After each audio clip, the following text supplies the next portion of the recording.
the just announced, a brand new The Legend of Zelda game. It's called The Legend of Zelda, Skyward Sword. What made you decide on that subtitle?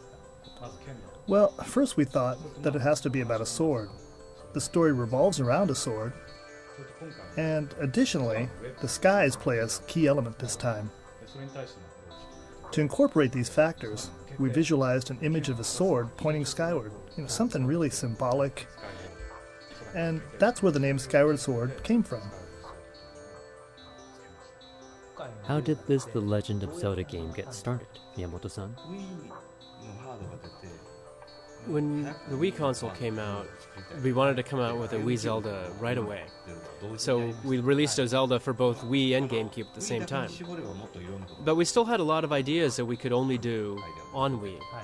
So just like that, we started development for the Wii-only version.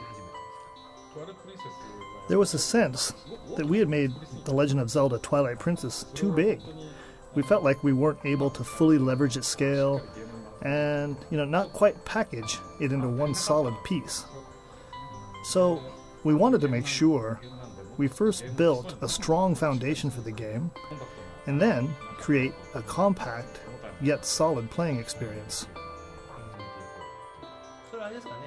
I see. You're not saying that there were too much to enjoy, but rather you might have been able to increase the density of game elements while packaging so many stages and other ideas in this vast world. Yeah, it's really more, it's not about game density, it's about the density of play. There are a lot of twists and turns during development as we, bring a game together. But we tend to move forward, fueled by sheer momentum, even though we might have some doubts. During all this, we saw the release of Wii Sports Resort, which fully utilized the Wii Motion Plus accessory, and that made a huge impact on the way Wii Motion Plus is used in our game. Is it because you saw Wii Sports Resort that the new The Legend of Zelda game will only be playable with Wii Motion Plus? With Wii Motion Plus, you would assume that being able to swing a sword around any way you'd please, would be the way to go. And, we actually tried it.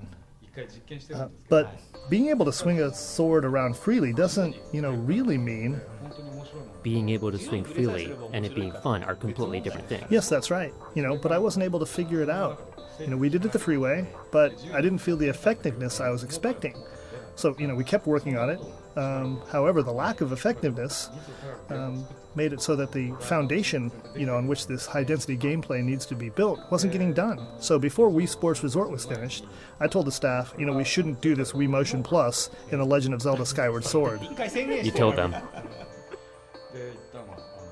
For a while, we gave up on the Wii Motion Plus accessory and went ahead without it.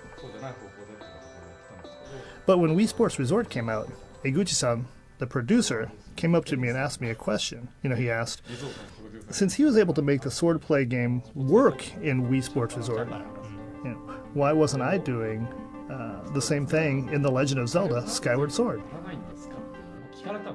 He asked you bluntly. Yes. Very bluntly. Well, I think so. Since I had already played it, I told him I agreed with him, and, then I went to talk to Miyamoto-san about it. And what kind of position did Miyamoto-san have? Yeah, I was the one that asked Eguchi to go say that to Mr. Aonuma, so everything was going according to plan. So you were dancing around on the palm of Miyamoto-san. I wasn't just making him dance. We had talked about it several times at that point, but coming from me, it wasn't persuasive. I thought we should go deeper into that desire to be able to swing your sword around with your hand freely. Miyamoto-san, you're always very persistent when it comes to the correlation between physical experience and games. Yeah. But this is the kind of thing that can only be done on Wii, so I see it as a chance. It's worth the effort. We have to have the confidence that if we do it right, people will see that this way is better. It's a better way to play. So once we decided to focus on the sword, we found it fun. But we also found you want to charge up your sword. We've always had a habit of using the A button to charge, but then that's going to require more button presses in the game. Charging with the A button is standard practice in games. Yeah, we talked about this, and we thought that you have to stop swinging. If you swing, you stop your swing at some point. And if by stopping your swing, you charge your sword, it feels very natural. And we started saying that, pressing a button to charge up, that's just weird. And then it just made sense. With a device like the Wii Motion Plus that can detect such movement, you're able to make the sword charge while you're stopping, just like the real thing. When your team builds it out and can feel it working, that's when you know you're headed in the right direction. When we made The Legend of Zelda Twilight Princess, Miyamoto-san was saying he wanted to have Link raise his sword up high while riding Epona. We tried to make it work, but we weren't able to really make it feel like he was raising his sword, up in the air. Right. That's because we didn't have the Wii Motion Plus accessory. But, from what I just heard just now, I think it's really important to be able to hold the sword still in a fighting stance. Because you're able to do this, you can just go right into the game. When we made Wii Motion Plus, we felt there had to be mouse-like control, too. The Wii has a pointer. Yes, the pointer that you point to the screen. I love the double hook shot that we had in Twilight Princess.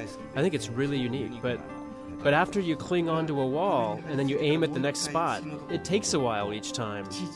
You lose track of the pointer. I wanted to make controls like that feel good, and be able to do things like a 3D mouse. This feature has been decided to be built into the Motion Plus when we designed it, and we made sure we implemented these two features in Zelda as well. The way the pointer works using the Wii Motion Plus is very interesting. Yeah, we've already done, the type of pointing that uses the sensor bar. Even though we've done that before, when we tried this new way, it felt great. But, at the same time, we were used to the old way. So, that back and forth happened for quite some time. But that being said, the term freestyle fits really well with how it works. You can control it any way you like, and it feels like, that part is already finished.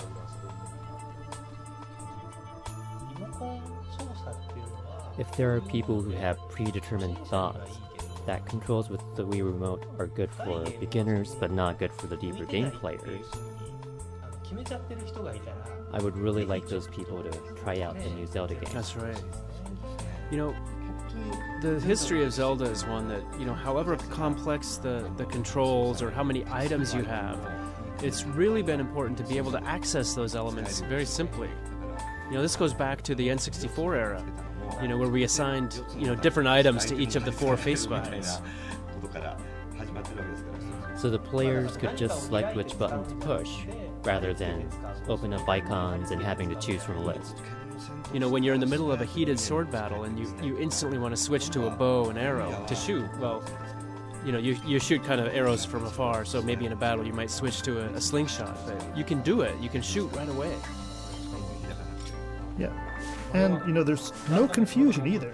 Your body will remember where the items are. So you're able to learn by the way you're holding the Wii Remote what items you're able to pull up, right away. We have the Japanese expression that our fingers remember what to do, but now our body remembers right. them. It's like you put what in, what item in what pocket. Miyamoto-san, your EAD team's approach in making games could be defined as a team that typically focuses on creating new ways to play rather than creating a game world.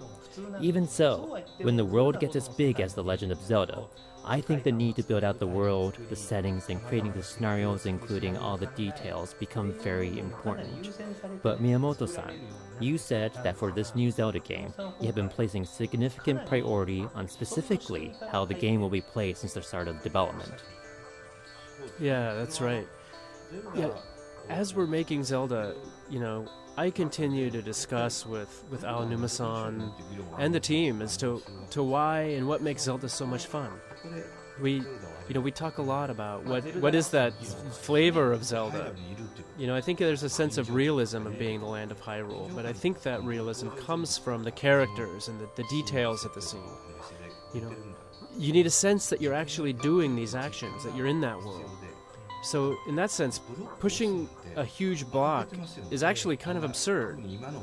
You know, I don't think anybody wants to see a young man pushing giant blocks with graphics that are better than that of the GameCube. There is no way someone could push an object bigger than him that's most likely made out of stone. You know, and it's not like it's comedic. He's got a serious look on his face when he's doing it. But that's fun when you actually play it. It's because there's some sense of experience. You feel it. You feel it.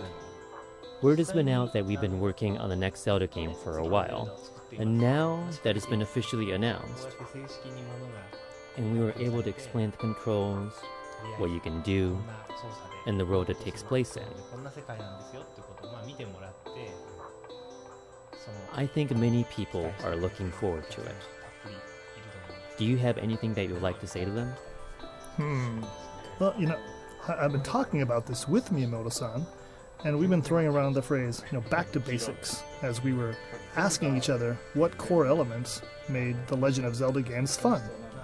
By pursuing why Zelda games are fun, you boil it down and make it denser. That's what this new game is about, right? Yes, that's right. Yeah, and that's why we need all the things like story and world design, and as we, you know, pull these things together, we add more and more to make sure people can, you know, fully enjoy the game. I feel the process is working. I feel it firsthand that things are coming together nicely. As you start playing and enjoying the game, all these elements will, you know, gradually fill up your experience. And I think that's what it's going to feel like, you know, when you play. And, you know, that's what I want people to enjoy when they're playing the game.